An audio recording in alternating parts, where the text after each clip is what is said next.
Aí como é que funciona as chamadas de sistema? A gente vai ter a nossa aplicação, nosso programa normalmente, e aí a gente vai ter uma chamada de função como a gente faz, normalmente com diferentes linguagens de programação de alto nível. Só que essa função, ela é uma chamada de sistema que vai estar sendo implementada pelo sistema operacional. Então a gente vai ter aqui diferentes bibliotecas que o próprio sistema operacional ele oferece, depois que a gente instala ele. E aí essa chamada de sistema, ela só vai rodar no modo de operação do kernel, no núcleo do sistema operacional. Então sempre quando a gente faz uma chamada de sistema, a gente tem essa troca de modo de operação. E a gente chama essa troca de trap, né? A gente tem um trap que vai do modo de usuário para o modo de kernel.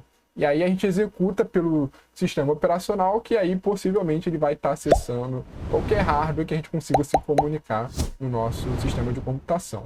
Algumas APIs facilitam a chamada de sistema. Isso aí vai depender do sistema operacional. Temos o Win32, que é a API para o Windows. Temos esse POSIX, que é uma API normalmente utilizada em Linux, que a gente consegue estar controlando os processos e threads, a gente consegue estar criando thread, criando processo, criando formas de comunicação entre threads e processos e assim por diante. Temos a própria API do Java, que permite a gente estar criando threads. E como as chamadas de sistemas são funções, a gente vai ter as passagens de parâmetros, que podem ser de diferentes tipos. Pode ser através de registradores específicos, pode ser através de uma tabela que vai estar na memória principal, ou através da região de pilha. A gente chegou a ver alguns exemplos quando estudamos a arquitetura do RISC-V. E aqui então um exemplo mostrando como é que seria uma chamada de sistema. Aqui a gente vai ter a nossa aplicação e aqui a gente vai estar querendo fazer uma chamada de sistema. Então lembrem lá quando a gente viu os exemplos de implementação de rotina do RISC-V, o que a gente precisa antes de chamar qualquer função, de chamar qualquer chamada de sistema. A gente precisa primeiro alocar espaço dos argumentos de entrada. Então aqui a gente primeiro precisa colocar esses X parâmetros de entrada nos devidos locais antes de a gente fazer a chamada. Então depois a gente especifica quais são os parâmetros de entrada, a gente vai carregar ele nos endereços. Aqui, por exemplo, está armazenando o parâmetro X no registrador.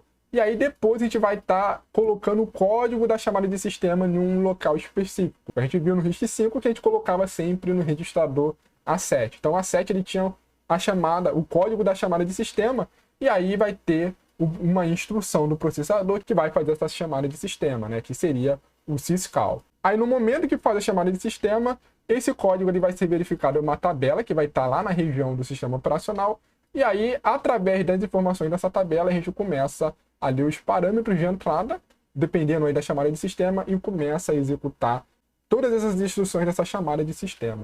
Aí é na região lá do sistema operacional, uma região que fica também na memória principal, mas ela é mais protegida. Então é assim que funciona a chamada de sistema. É a mesma forma como a gente viu a implementação de funções. Aqui temos alguns exemplos de chamadas de sistemas do sistema operacional. Então vamos ter chamadas para fazer controle de processos.